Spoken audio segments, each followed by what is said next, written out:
what's up, YouTube? Welcome back. Thank you so much for stopping back by and checking out the video.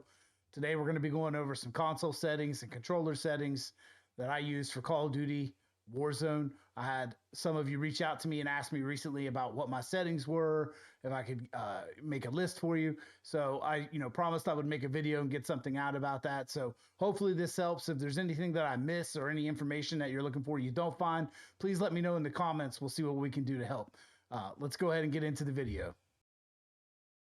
All right, so first things first, as we run through these settings here, we have our controller stick sensitivity screen here.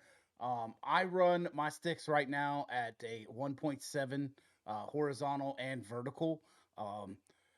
Anywhere between like a 1.5 to a 1.7, I feel like is a good sweet spot to be. Although I'm constantly playing with those, depending upon how I'm feeling, how my aim's feeling. I've been as high as 2.0 on these, but I try to tend to hang around a 1.7 or 1.6.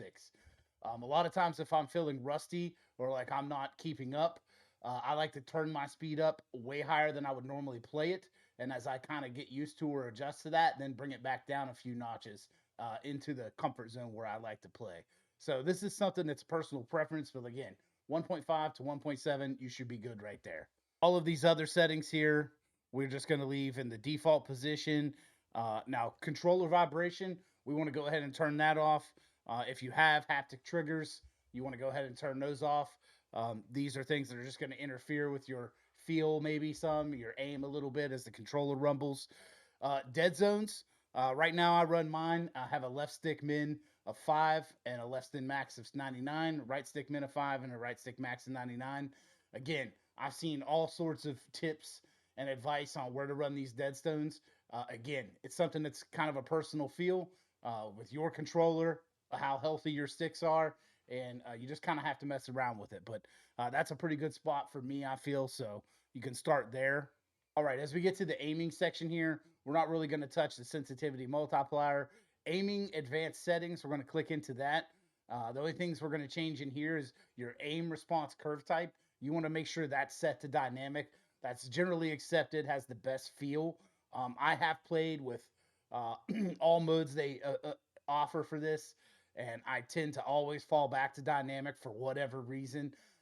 Standard feels okay, especially if maybe you're a newer player. I think that's more of a default position. But dynamic, if you can get used to playing that, tends to be the most responsive, I find. Custom sensitivity per zoom. So I currently have this on. You can see here I have mine set to custom amounts here per zoom level, 0.8, 0.8, 0.85, 0.85, 0.9, and 1. I have played with these a lot. I've heard other tips and advice out there for this section. This generally feels good for me, although I have changed these from time to time to different numbers. This is a good starting point. If you're a newer player or you're not comfortable with messing with this, I don't think it's a have to. You could just leave this on default, which is the 1.0 setting across the board, especially in the low zoom or the 2x to 3x zoom area. If you have a tendency to stay aim down sights and try to track players, you're going to want a little bit more responsiveness there, not so much of a slowdown, where if you are changing direction by un-ADSing and turning and then re-engaging the target, sometimes slowing those zooms down a little bit can be beneficial for micro adjusting on the target. Again, nothing with leaving this 1.0 across the board. You'd be fine with that setting, but if you want to copy with what I have here and start there, that's a good place to mess with your zooms individually and kind of tailor your sensitivities more to your play style. Okay, over onto movement now. We're going to take a look at this, quite a few settings in here. Number one, sprint assist. We want to make sure tactical sprint assist is on. In my opinion, especially with Omni movement. In the past, I wasn't always comfortable with this setting, but with the introduction of Omni movement with Black Ops 6 this year, I have really fallen in love with the automatic tac sprint, which is basically what this is. As soon as you start moving on your left stick, you are going to go into a tactical sprint after the sprint delay. Sideways and backwards, you're going to go into a sprint after the sprint delay. Mantle assist off. We want crouch assist off. Corner slice, you probably want that on. That's where you're going to lean and peek around corners a little bit. I like to leave that on. Slide dive behavior. If you watch other settings videos from pros and other creators out there, you are going to find a lot of people telling you to put this on hybrid. If you can play with it on hybrid, go for it. They say it is easier to manage omni movement a little bit and the sliding and diving mechanics once you get used to it. I don't I have not really gotten used to it. I don't really like the feel of it. I still run tap to slide and hold down the button for dive. I'm perfectly comfortable with that. It doesn't cause me any issues. Again, I would recommend running tap to slide. If you're a more advanced player, hybrid may be more your speed. But honestly, I think this is a personal preference thing as well. Automatic airborne mantle off, sprint restore off,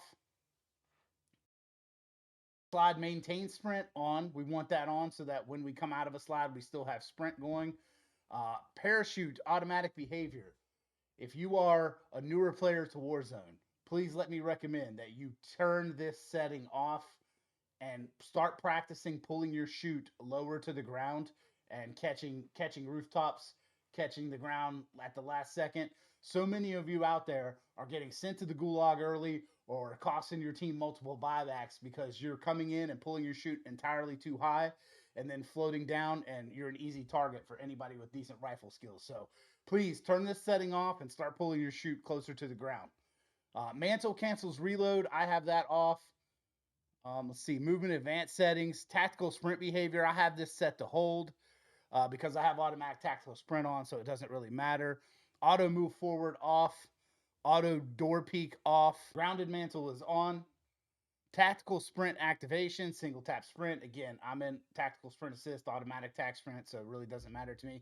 Plunging underwater, if we are swimming, there's very little water left around in and around Verdansk, but we do still have some. We have a lot around Rebirth. We want to set that to free so that you can swim and you'll just go up and down based on where you're looking. Sprinting door bash, we want that setting on. Combat tab, we're really not changing a whole lot of things in here. We're going to leave a lot of these set to default. The only one I have changed at the moment is the dedicated melee weapon activation, which I have set to weapon cycle. I'm just kind of trying that one out right now to see how it feels. I have not run it that way before, but the default setting would be to hold in your melee button to access your tactical knife so that you can have unlimited tactical sprint. Again, that's probably the best setting, but I'm trying out weapon cycle right now. We'll see how that one feels.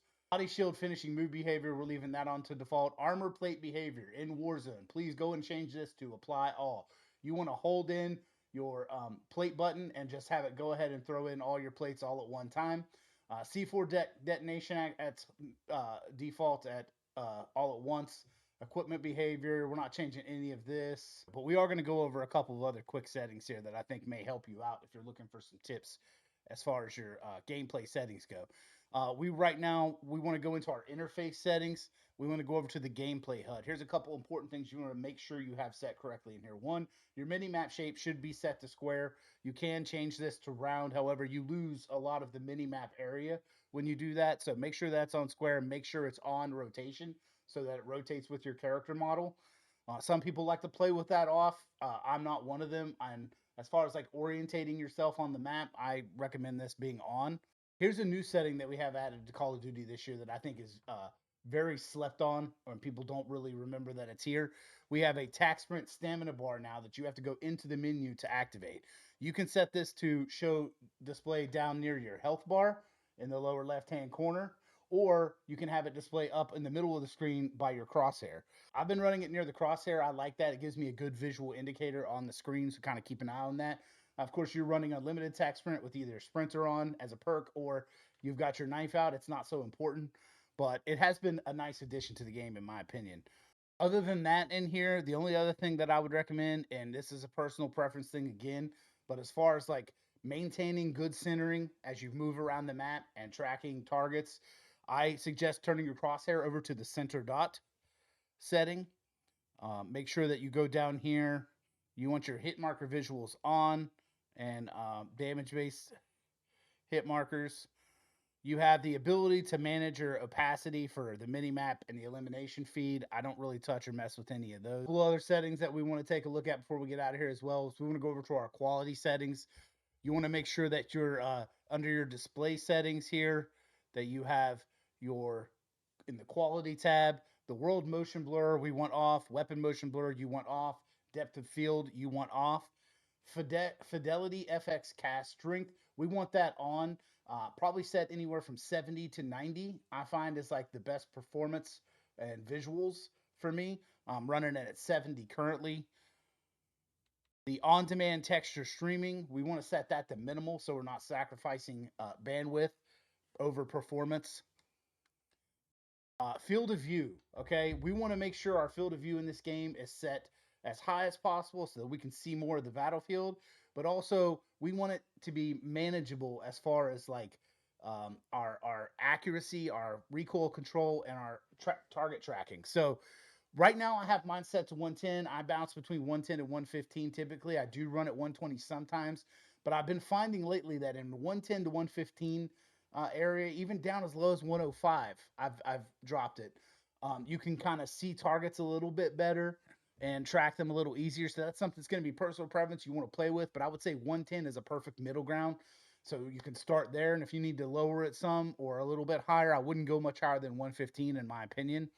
ADS field of view here, we want that to be affected. Weapon field of view, we want to be set to wide. Everything else here is basically default, and we're not changing any of that. Although, inverted flashbangs at the bottom. I like to turn this setting on so that the screen just blacks out when I get flashed and the whole world doesn't light up my entire house when someone throws a flashbang at me. So that's something else you might want to consider turning on there. So that's pretty much it. Thank you so much for checking it out. I hope that helps you out there in the battlefield as you're learning your way through Warzone and Battle Royale Rebirth Resurgence. If you have any questions or any other content again that I didn't cover in the settings here, please leave a comment. Let me know. We'll try to put something together for you. If you enjoyed the content, please like the video, subscribe to the channel, join us on our road to 500 subscribers, and we'll see you next time. Thank you.